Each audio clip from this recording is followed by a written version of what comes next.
Solution হবে।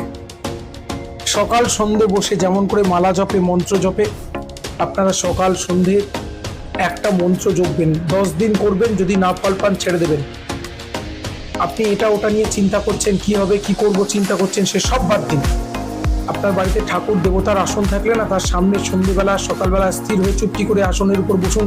হে প্রভু, আমায় শক্তি দাও, আমার যা হয়েছে ঠিক হয়েছে, আমি বাকি অবস্থাটা নিজে হ্যান্ডেল করে নেবো, নিজে বুঝে নেবো। এইভাবে আপনি নিজের শক্তি প্রার্থনা করবেন ঈশ্বরের কাছে প্রতিদিন সকাল সন্ধে। আর আমি লড়বো, আমি করবো, এই ভাবগুলো আনবেন। অন্ধকার রাতের পর সূর্য ওঠে। আপনার জীবনে চূড়ান্ত দুর্ঘটনা ঘটে গেছে, চূড়ান্ত আঘাত পেয়েছেন আপনি, তারপরেও নিজেকে নিজে বলুন যে অন্ধকার রাতের পর সূর্য ওঠে, ঠিক সূর্যোদয় হবে, দেখাই যাক সূর্যোদয় আর একটু দূরে, আর 2-4 দিন পরেই আমার কষ্ট কেটে যাবে। এইরকম যারা আশাব্যঞ্জক কথাগুলো, পজিটিভ কথাগুলো ভাববে, তাদের জীবনে এই মন্ত্রটা প্রত্যেকে যদি নিজের মধ্যে অনুধ্যান করতে পারেন, আপনার জীবনের সত্যি সত্যি